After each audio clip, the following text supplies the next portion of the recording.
ready to start? Good evening, everyone, and welcome to a new episode of Thriving Thursdays Multilingualism Matters. If you are new here, I want you to know that this is a project designed by the SIETAR Austria, the Society for Intercultural Education, Training and Research.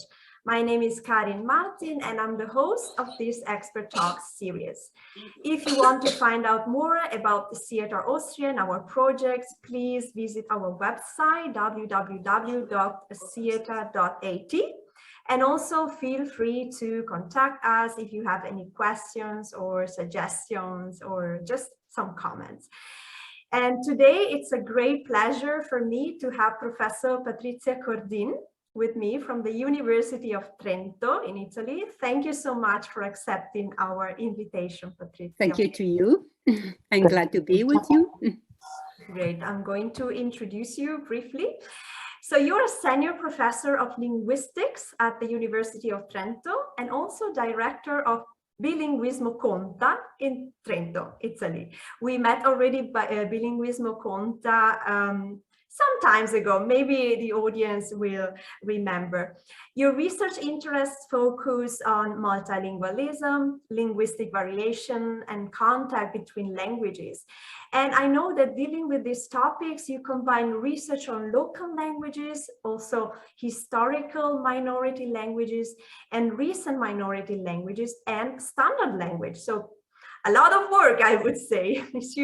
You're also responsible of the following research projects, like the linguistic practices of bilingual children in Trentino schools, or again, tandem language learning. And I know you also wrote a very interesting article about bilingualism and immigration recently with our colleague Maria Bender, an inquiry on language practices of bilingual primary school children. Today, we're going to talk about elite and folks bilingualism. So, dear Patrizia, my first question to you, of course, is what do we mean with that? What do we mean with elite and folks bilingualism, and why it is important to know, to be informed about this topic? Yes, thank you again, Karin, and you all to be here and to listen to me speaking of this subject.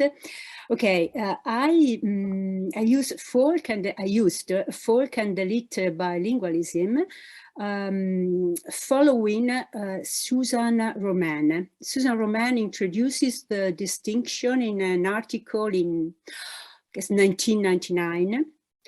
And she focuses on the different socio-cultural contexts in which bilingual children develop bilingualism. And in particular, she calls folk bilingualism the bilingualism of children who have a migrant background. So she focuses on the context of immigration. Why? Because there are, when children have a heritage language, a minority language in family, they have particular inputs. What should I mean? I mean that the input is in a certain sense weaker. Why? Because there are changes, rapid processes, rapid changes in heritage language due to the contact with a dominant language. And these changes have consequences for adults and also for children. For adults who do not maintain their original language, and for children, because the transmission of family language is in a certain sense at risk.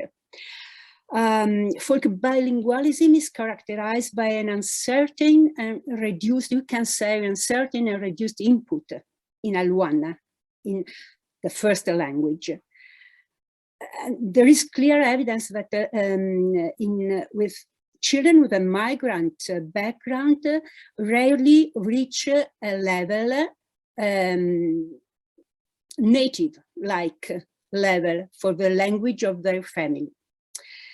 So there is a confirmation that comes also from the work you mentioned before, that with Maria Vanden and our colleagues, we have done in Trentino, many schools in Trentino, and we have about 1,500 questionnaire administered in primary schools, in first and second classes of primary schools, to parents, immigrated parents of children.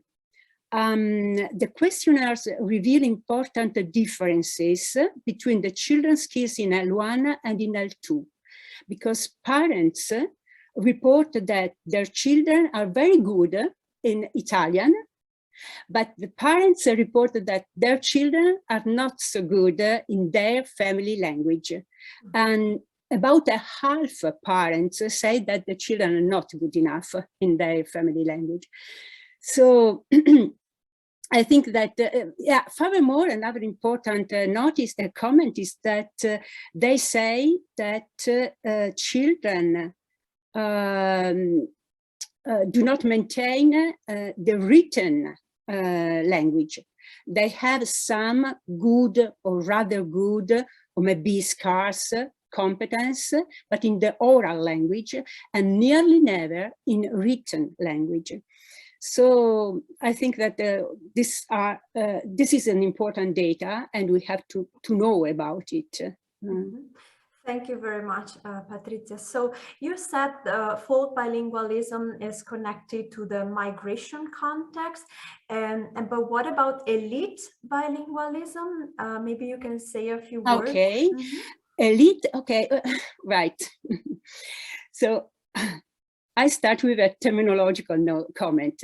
A terminological comment is that I use maybe improperly, not in a proper way, the term migrant, because I use it just referring, okay, for simplicity, me and other people use migration, migrant, immigration only for a class of migrant people, because if you think about migrant people, many people are migrant, and for instance, elite bilingualism could be related to, we call them expat. Expat people. So many young people who have a high educational level, who have a generally good economical status, and who leave their country to find a better job. But their situation and their children's situation is of course different, and the bilingualism there in that situation is different, because they have awareness of the multilingualism and of the advantages of multilingualism, and often they have a prestige, they speak a prestige language.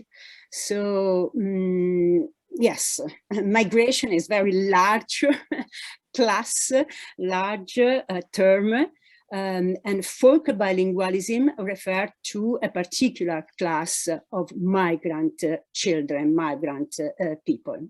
Thank you for clarifying. I know the discussion regarding the terms migrants, expatriates, and this would be really the topic for another talk. We don't have the time to do it today, but thank you anyway for the explanation. I would like to go a little bit deeper about the school context, the school success. So my question would be how to possibly explain the gap between monolinguals and some bilinguals in school success. So if you want to mention some data or research findings in this sense.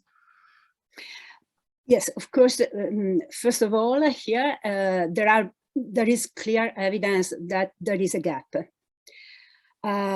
Why? Because sorry, for simplicity, I go on using migrant children, but I refer to a particular class of migrant children.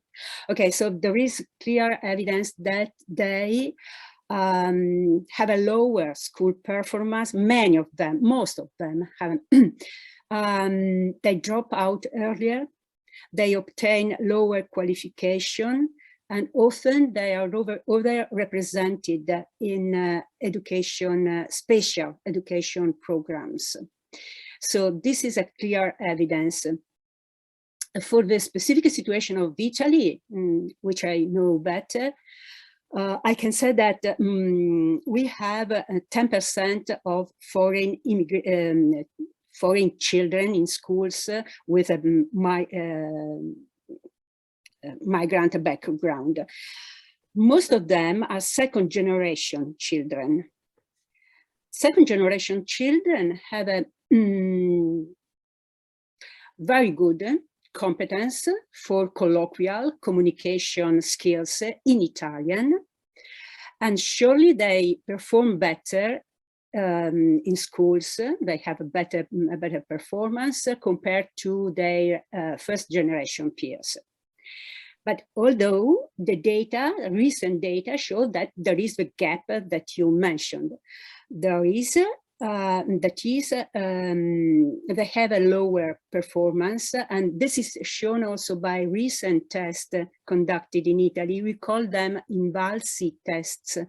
They are nearly the equivalent of PISA tests, Program for Assessment of Program for International Students Assessment.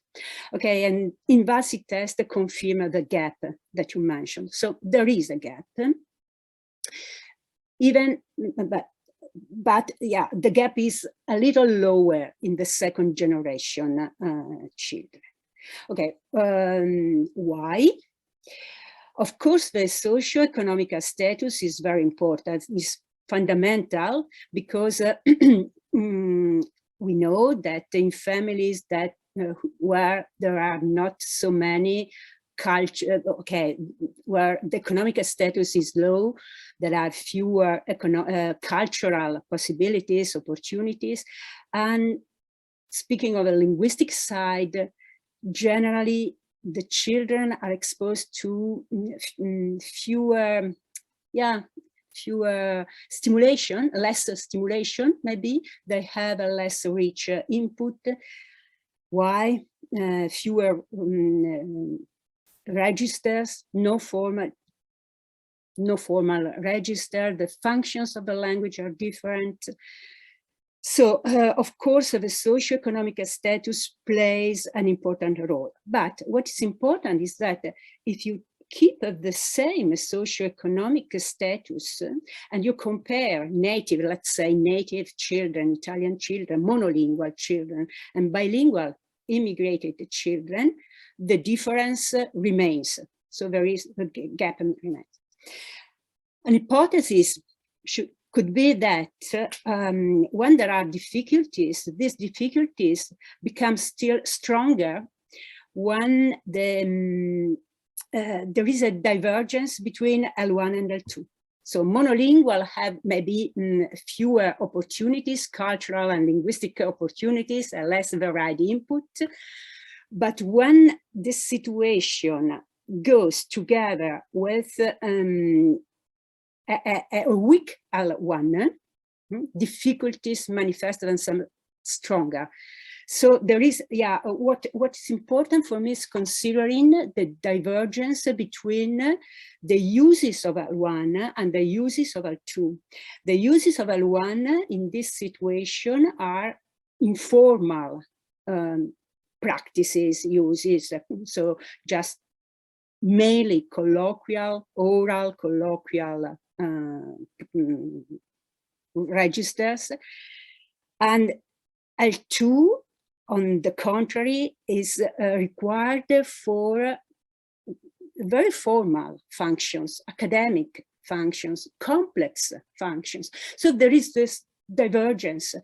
And the divergence, when goes together with a low socioeconomic status, maybe that is the cause of the difference of the gap. At least one of the causes. Yes. Just to clarify. Sorry, if I can. Yes, please. L1 and L2, would propose an image that I find very suggestive. And the image was used first by Cummins. And Cummins speaks, not speaks, but presents the image of an iceberg with two peaks and one common base.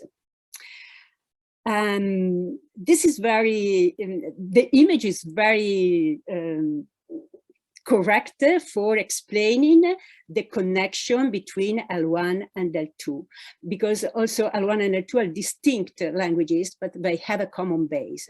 So if one of the two languages is not complete, and this is the case of weak languages, heritage languages, L2 cannot be complete. There is an incomplete development of both. And yes, I think that the image proposed by Cummins is very suggestive and helps to understand the difficulties for this situation. Yes, so as you said, there are many different causes and factors influencing this gap, but also influencing language learning for these children. And going on with the topic of L1, language one, first language, let's talk a little bit more about literacy. So what is the importance of literacy in the first language? And with literacy, I really mean learning to read and write. So if you have some data, some yes, some comments on that. Yes. Okay, in the research that I conducted with Maria Vender and other colleagues in Trento, we confirmed that literacy for these children, the children we are speaking about, is mainly starts with L2 and not with L1. So they start reading and writing. Most of them start to read and write in Italian, for instance, or the language of the school, and not in the language of the family. This is sure. But another important data is related to reading, not writing, but reading. For instance, I mentioned a research conducted by Maria Vender in immigrated family with two parents who had children aged between 3 and 5 years, so very young children.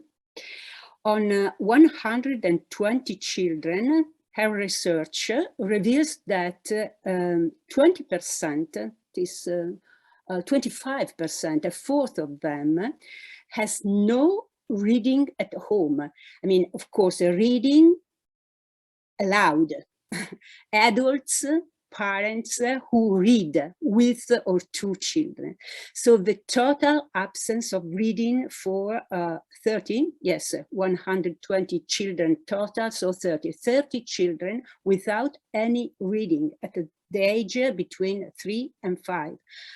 And I think the data is very important. We have to do something for this.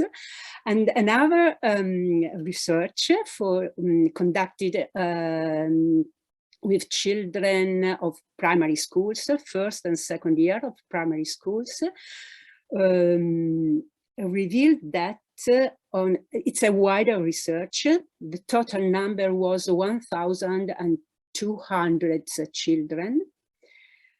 Well, 900 children do not read more than 5 hours outside the school, not more than 5 hours a week. It means less, maybe 1 hour, 2 hours a week, so surely less than 1 hour a day. And I think that this data can explain something, because reading, of course, I mean literacy not only as yes, to be able to read, but to have a certain familiarity with reading. So reading texts, written texts, and also digital texts. And I mean reading by themselves when children are at second class of primary schools, but also reading, hearing to someone who reads for you.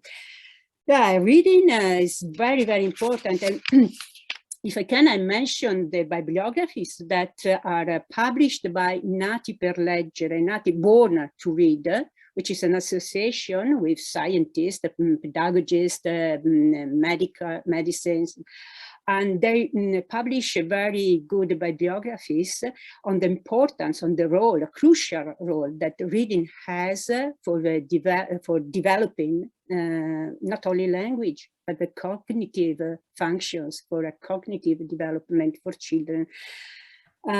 Yes, so I think that it's important, reading is important, not only for vocabulary, of course, for vocabulary, lexicon, but also for what we can call narrative competence.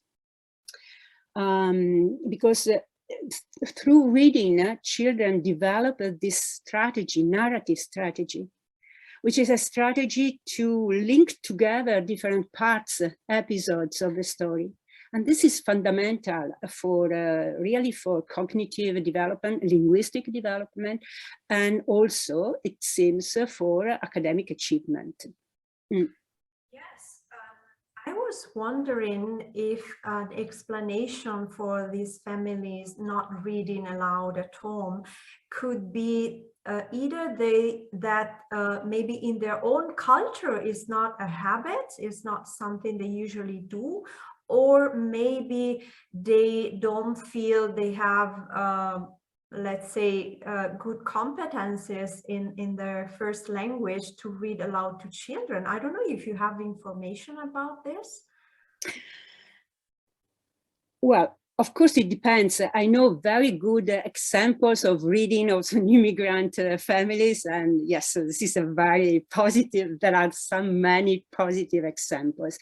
But there are many other examples where, of course, there is no reading. Why? I'm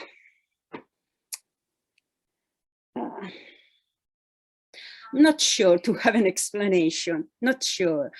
I think that for instance, it should be very important in schools, in nursery schools, in not nurseries, in kindergarten, to have a very strong policy to favor, to foster reading in both languages, so L1 and others. You know, a problem is that most heritage languages do not have a written standard. So they don't have a written. So this is a problem for L1. And for L2, maybe that parents are not so confident to be able to read, or for some situation, yes, I forget to specify something that is very important. And I speak in general of migration and migrant families, but we have to be careful to distinguish. There are very different situations. So, for instance, about reading, I mentioned a research conducted by Shani and Geva in Israel, and they showed that there are different achievements in schools, Hebrew schools, for children coming, for instance, from Russian families and from Ethiopian families. Why? Because Russian families have a very strong very strong and positive family linguistic policy, let's say, that is they encourage children to maintain L1, they give clear instructions, and they foster reading in L1. But Ethiopian children often have parents who have no literacy at all. They cannot read at all. So it depends also from the country where you come, and a lot, it depends on the education of parents. Yes. Yes, I was checking the time, Patrizia. Time Yes, is always a great problem. Maybe we can close before we ask for questions and do a final revision. Final comment. Since you mentioned family language policy, maybe you have some tips for parents or teachers to foster the first language development. I mean, obviously, one of them is reading aloud. Yeah. What else would you add? Collaboration, because there is a very strong interdependence between families and schools. So I think that if we work together, parents and schools, really you can get better results. So, for instance, I would suggest to parents to participate to school activities, and to teachers to foster the involvement of parents in school activities. Of course, read. So both a suggestion both of parents and teachers. And for teachers, use linguistic diversity for proposing questions and for stimulating curiosity in the classroom, of course. Yes. Wonderful. Thank you very much, Patrizia. Meanwhile, I put your website address of Bilinguismo Conta, Okay. if anyone is interested in knowing more about it. I see there are no questions in the chat, but if anyone would like to ask anything, we're here, of course. And I would say, yes, let's see. No question. No, I would like to thank you. Oh, yes, there is a comment. Let me just read it. Vasileva, if L1 is not a normed language like the different Roma dialects, would you suggest that the parents speak it to the children? Yes, I would suggest, of course, yes. I would suggest to parents anyway, however, to speak the language they know better and they use and feel more at ease with it. And yes, of course, to use oral languages, yes, but to be sure that children have other sources to read anyway. And also, yeah, sometimes to read is also to read oral stories, not only maybe images, designs, pictures, and an oral story, an oral, yeah, in order to develop a narrative strategy. So maybe that, yeah, even if there is not a code, a standard, or a lot of written material, but the oral strategy is very important, yes. Thank you so much. It's actually a great tip because, as you mentioned before, this narrative competences, it's so much to learn, right? It's also connected to the temporal order of the things happening in the story, the causal. So what happens first and where are the consequences? So it is a whole sum of competences that children can develop, even if only using oral stories. That's really great. Patrizia, thank you very much for this interesting talk. I invite you to stay for our final reflection. Yes, I'll stay. Yes. Wonderful. Thank you. And I would like to ask our SIETAR Austria colleague to just switch on the camera. If you're ready, we're going to reflect a little bit.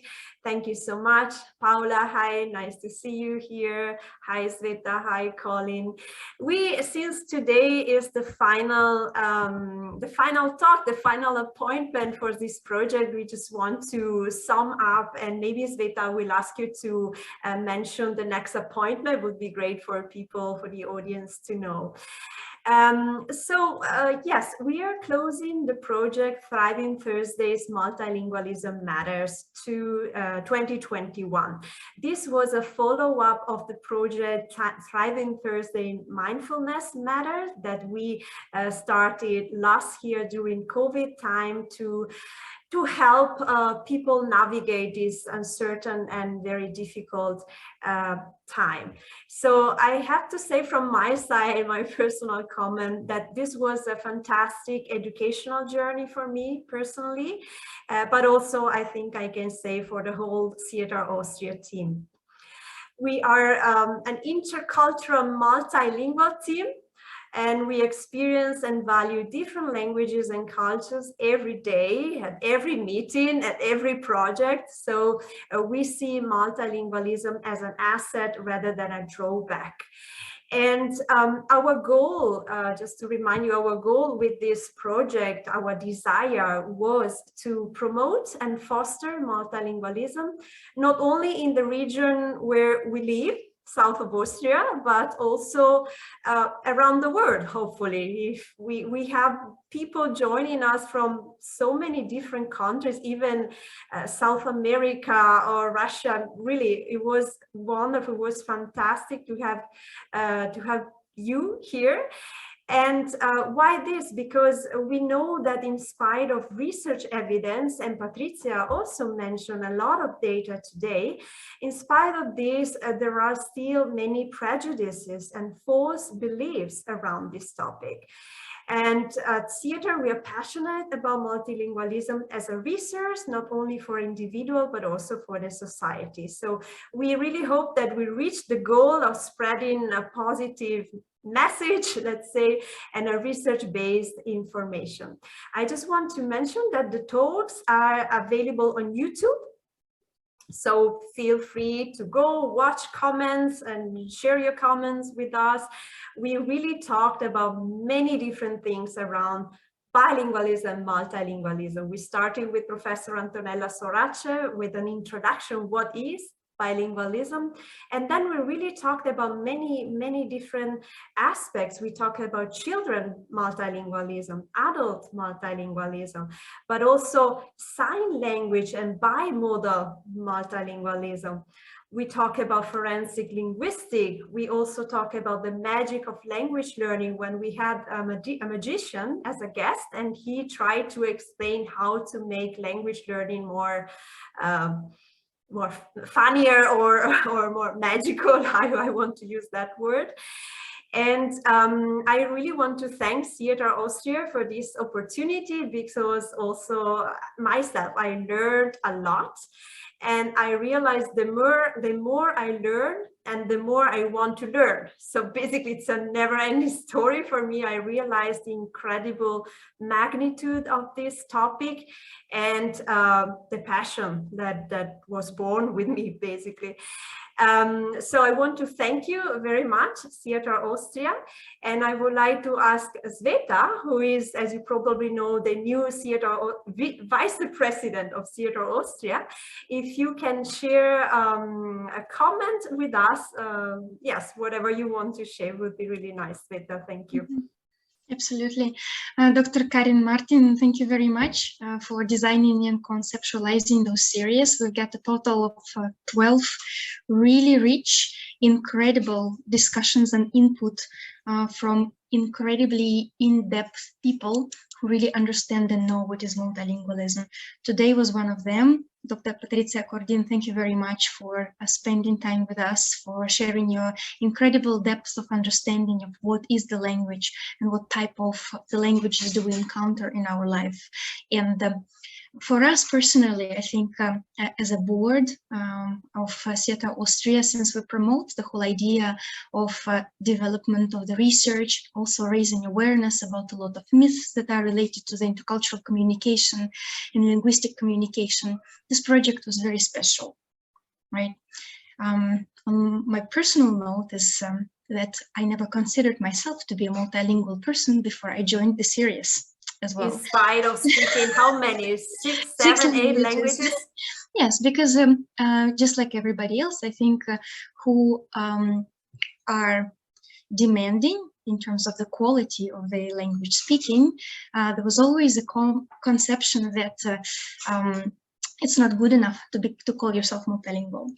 And I guess these are the myths that we all need to encounter together with amazing experts. And when experts are tackling completely different areas and layers of self-perceptions, of depth of research, and these are not public simple talks.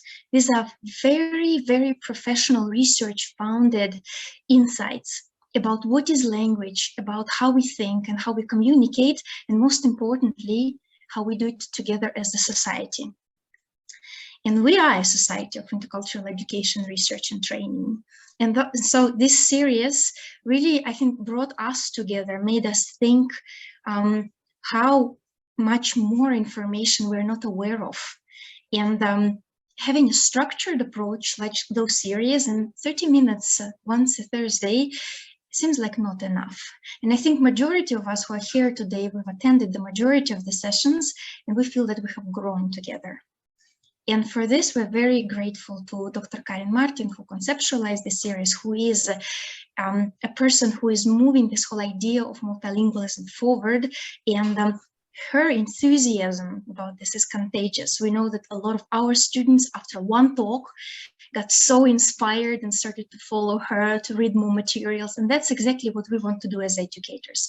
We want to promote better educational experience, better reflection, and really make sure that those complex issues are communicated in a way that it is so engaging and it is forward-looking. So thank you for this, basically giving us the forward view of the future in our multilingual societies as we are moving together. Thank you very much. Yeah, in the upcoming year, we will continue with series. We have Tuesdays again and Thursdays under the umbrella of Beyond and Between the Borders, mental and cultural. And Eddie, our face of the young SIETAR, will continue with mindfulness sessions on Tuesdays. And we have one more new member, Byron Lee. She will lead the Third Culture Kids intergenerational conversations with us. We are warmly inviting everybody to join and to explore these new dimensions together, because together we can make it better. Thank you very much. Yeah. Wonderful. I'm really looking forward to joining in the next appointments. I don't know, I'm asking also Colin, Birgit, Eddie, if you want to add any comments. I want to thank you as well for the support, for always being here. Grazie. Faccio io? Prego. Grazie a Patrizia Cordin. Grazie mille a Karin Martin per tutta la dedicazione con che hai fatto questa serie. Grazie, Karin. Grazie, grazie mille. Dann werden wir auf Deutsch switchen, oder Colin? Wenn du willst. Können wir auch, ich bemühe mich. Ja. Alles klar. Also, Karin, vielen Dank. Ich habe versucht, jede deiner Veranstaltungen zu besuchen. Meistens ist es auch gelungen. Ich fand es total spannend, wie es dir gelungen ist, so einen wirklichen Kreis an Expertinnen zu finden. Sicherlich hat uns in dem Moment auch die Online-Variante geholfen, Expertinnen jetzt nicht nur aus Österreich, aus Italien, aus Deutschland, sondern wirklich europaweit und international, ja, wir international hatten jemanden aus Kanada. Das war das eigentlich, was mich sehr beeindruckt hat. Also wir hatten Romanisten da, wir hatten Linguisten, allgemeine Linguisten, wir hatten Slawisten hier. Also es gab für jeden etwas. Mich hat es total begeistert. Du weißt, Multilingualismus ist auch ein Thema, an dem ich gerne arbeite. Und ich möchte mich also ganz, ganz herzlich bei dir bedanken. Es war ja einfach wunderschön. Dankeschön. Vielen Dank. Thank you very much. Eddie, would you like to close with your comment? Yes, of course. I wanted to say it in Italian, but I'm not there yet. So step by step, Eddie, you are learning. Yes. I mean, I think we all agree. I mean, just 40 minutes ago, walking into this talk, I walk out a different person, and this has been how it has been throughout all the journeys, all the talks. So I've grown with you, and thank you for that. Thank you for that opportunity. And our guest today, Ms. Patrizia Cordin, thank you very much also for being here. I think this was the perfect closure. And yeah, I must say on behalf of SIETAR Austria and everybody watching that thank you very much.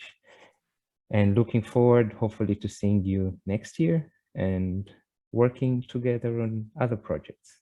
Thank you. Great. Thank you, Eddie. Wonderful. So I say thank you again.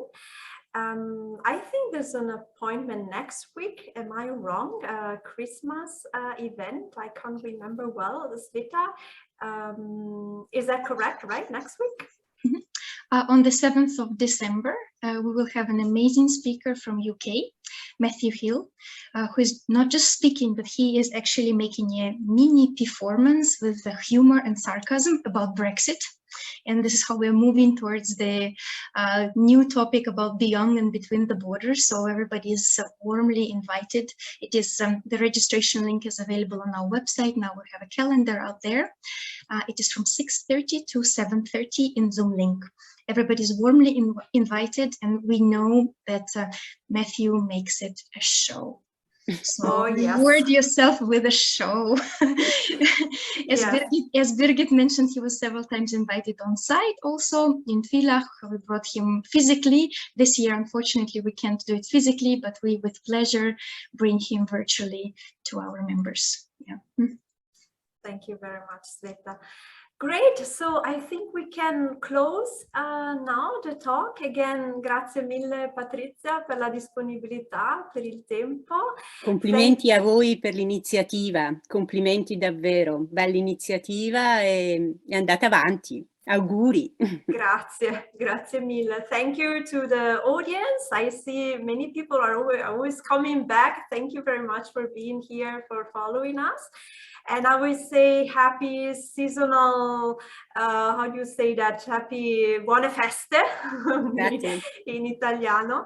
And I'll see you then. We see each other at the next appointment via SIETAR Austria. Grazie mille a tutti, arrivederci. Ciao ciao. Grazie Karin, arrivederci. Grazie ancora. Ciao.